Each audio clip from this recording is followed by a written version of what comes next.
In a mountain village where winds ran free, lived a boy named Dev, quiet as could be. He watched other kids run and shout, but never once would he go out. His legs were weak, his steps unsure, so he stayed inside behind the door. He gazed outside from the wooden frame, wishing he too could join their games. Thought his heart was full of cheer. He felt the world pass years by years. Dave wrote dreams on paper each night, of walking tall and flying a kite. He folded his hopes into paper plane and threw them out through windows pans.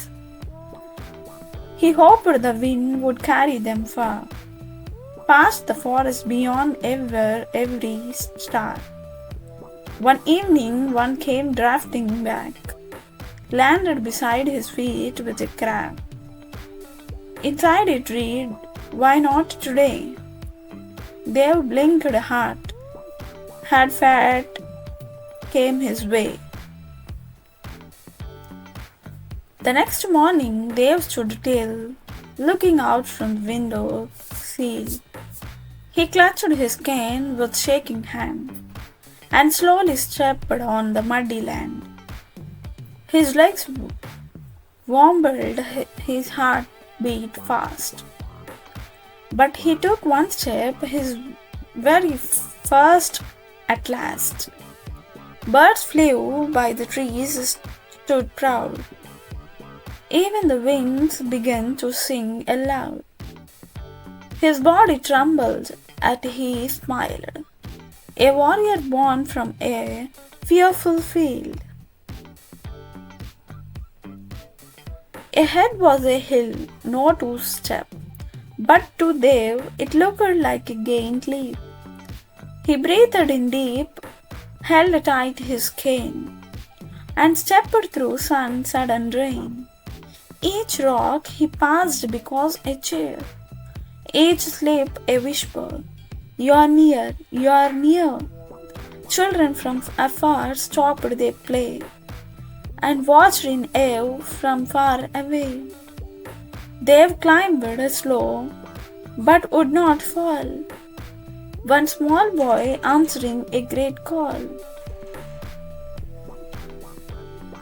Suddenly, Dave lost his grip, a tumble down in a scary slip. But just before the final drop, a hand reached out to make him stop. It was Ria, the fastest girl in school, who once thought Dave was just uncool. She smiled and said, "You almost made it. Don't stop now, just recreate it." With muddiness and hands so cold, Dave stood up stronger than before.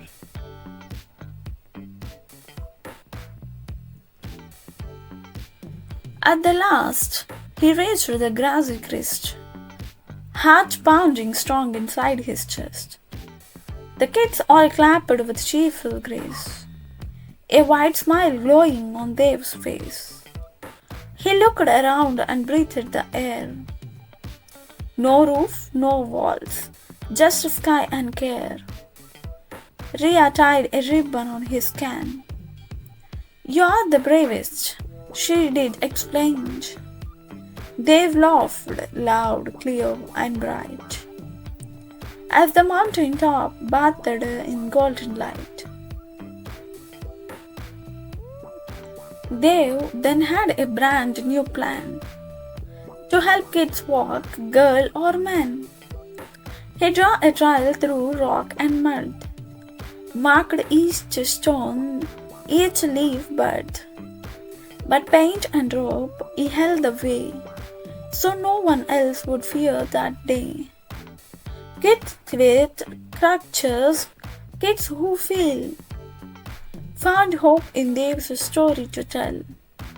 The trail was short but meant so much, a path made real by courageous touch. The night they folded one more plane and tossed it past the window pane. But this night not with silent cries, instead with laughter to sky. The message read, I found my way, one small step at a time each day. As wind took it beyond the trees, Dave reached back with gentle ease.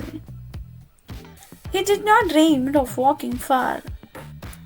He had already reached his star.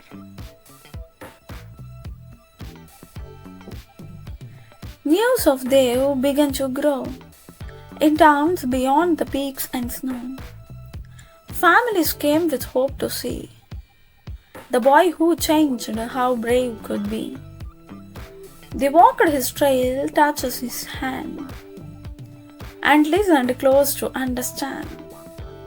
No magic here, he used to say. Just one step more every day. Dave had become a living flame, injecting others with no shame. Years passed by, Dave grew tall.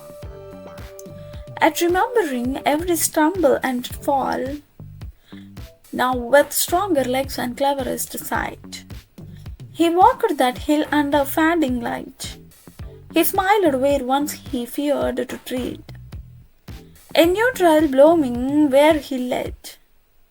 Beside him walked kids just like he, with dreams too big for eyes to see. He whispered, every star is earned, and led behind the path he learned. We often wait for the leaps and flights, but change begins in smaller sight. The first step hurts, the second slow, but through them both, you start to grow. Don't fear your path. Don't wait for more. Open the window, step through the door. Every stumble, every bruise is path of strength you did not choose.